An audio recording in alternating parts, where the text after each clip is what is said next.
Welcome to a new episode from English Plus Podcast. This episode is about grammar, and we're going to continue what we started last time and learn about the differences between the present continuous and present simple. So now, without further ado, let's start right with what we want to talk about this episode. Now, last time we talked about the basic differences between the present simple and the present continuous. We said that we use the present simple for habitual actions or things we do in general, while we use the present continuous for things we're doing at the moment of speaking. But this time we will talk about some details that are relevant to some verbs, and especially we will start talking about what we call stative verbs. Now, we use continuous forms like I'm waiting, it's raining, etc., for actions and happenings that have started but not finished. And that's right. But some verbs, for example, know and like, are not normally used in this way. We don't say, for example, I am knowing or they are liking. We say I know and they like. Now, these verbs are the verbs that do not talk about an action. They do not describe an action. They describe a state. And those verbs that describe a state are not usually used in present continuous. Now, these verbs are like, want, need, prefer, know, realize, understand, recognize, believe, suppose, remember, mean, belong, fit, contain, consist, and seem. Now, these verbs, as we said, are not normally used in the present continuous. Now, for example, we say, I'm hungry. I want something to eat, not I'm wanting. We say, for example, do you understand what I mean? Not are you understanding what I'm meaning? And we say, for example, Anna doesn't seem very happy right now, not isn't seeming, even if it is happening right now. And we actually said right now, but these are stative verbs. They describe a state. And when verb describe states instead of actions, they are not used in the continuous. And again, I will say they are not normally used in the continuous because we have some cases which we will talk about in today's episode where we can use these verbs in continuous. But before we do that, let me remind you that you can find the show notes in the link I will leave in the description.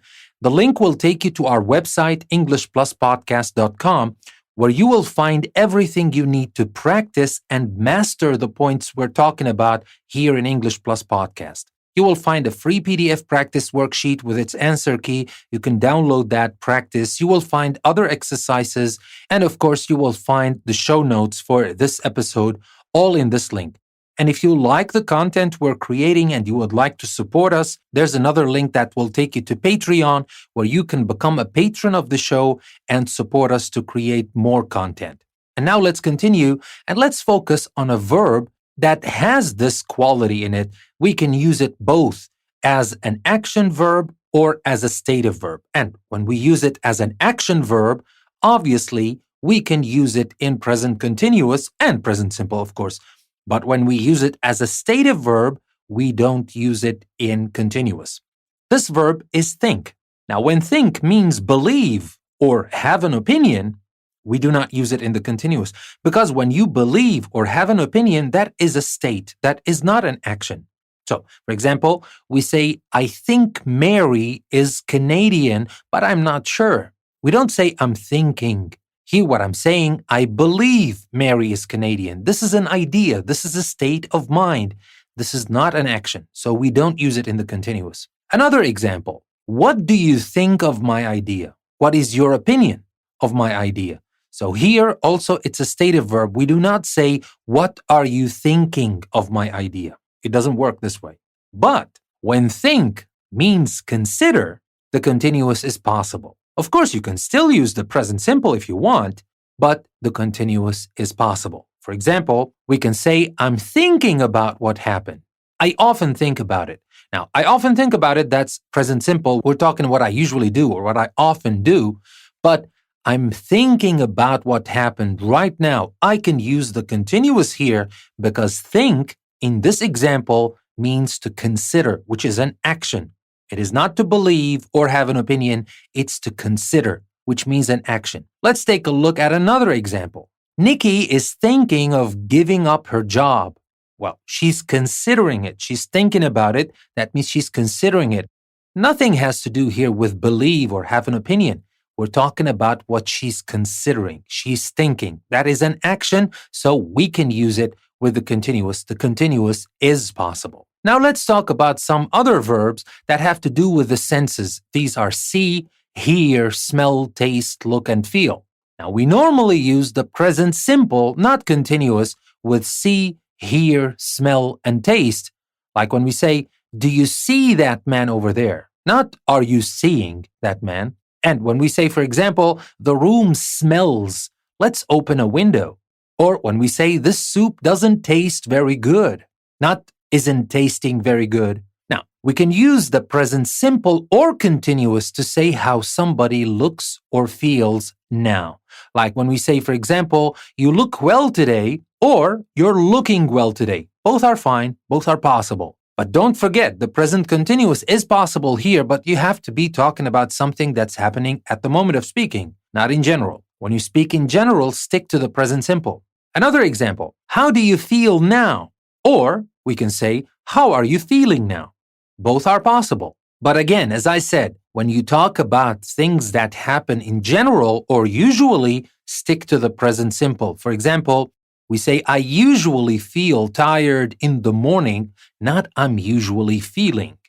All right? So that leaves us with one point I want to talk about in this episode, and that is when we use am, is, are, being.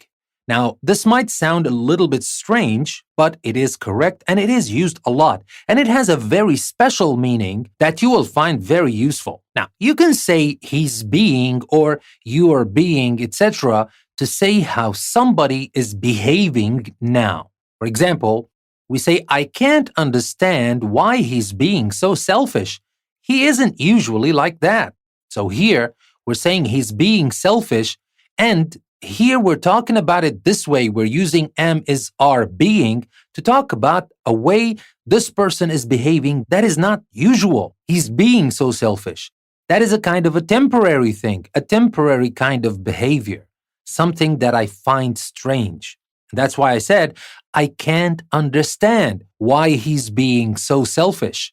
So here, being selfish, it doesn't have to do with the meaning of be alone. It has to do with the meaning of behaving selfishly. Now, so it is an action, and we can use it in the present continuous. Another example, one person says to the other, the path is icy, don't slip. And the other person says, don't worry, I'm being very careful. I'm being very careful. That means I'm behaving in a very careful way. Now let's take a look at kind of the same examples, but in a place where we can't say he's being or she's being or we're being. For example, if we say he never thinks about other people, he is or he's very selfish. Now here we're talking about this person in general. We're not talking about how he is behaving at the moment, so we don't use the continuous. We cannot say he's being very selfish because the meaning here that he is selfish generally, not only now. Another example, I don't like to take risks. I'm a very careful person. We don't say here I'm being a very careful person because I'm talking about myself in general, about how I think or how I behave in general. I am a very careful person. I don't like to take risks. So here we cannot say I'm being very careful. Now, we use am, is, are, being to say how a person is behaving. That means doing something they can control now. But it's not usually possible in other situations. And that is very important because, yes, it is a very useful expression and a very useful structure you can use in English, but don't use it everywhere. Use it to talk about how a person is behaving. And behavior is something they can control. So we don't say, for example, Sam is being ill. Sam is ill, because that is not a way of behavior. That is something, that is a state actually. He is sick. He is ill. He does not have control over that. It's not a kind of a behavior or something like that. Or when I ask you, are you tired? I can't say, are you being tired? because you're either tired or not. That's a state. There's nothing that has to do with behavior or something you can control. So that being said, that will be everything I wanted to tell you about the present continuous and the present simple. I hope now that you can understand these two tenses better and you can differentiate between them better than before. Now, let me remind you again that you can find exercises that you can use to improve your English even better if you take the link that will take you to our website, EnglishPlusPodcast.com. There you will find the show notes, you will find the PDF practice worksheet, and more. Take the link, improve your English every day with English Plus Podcast.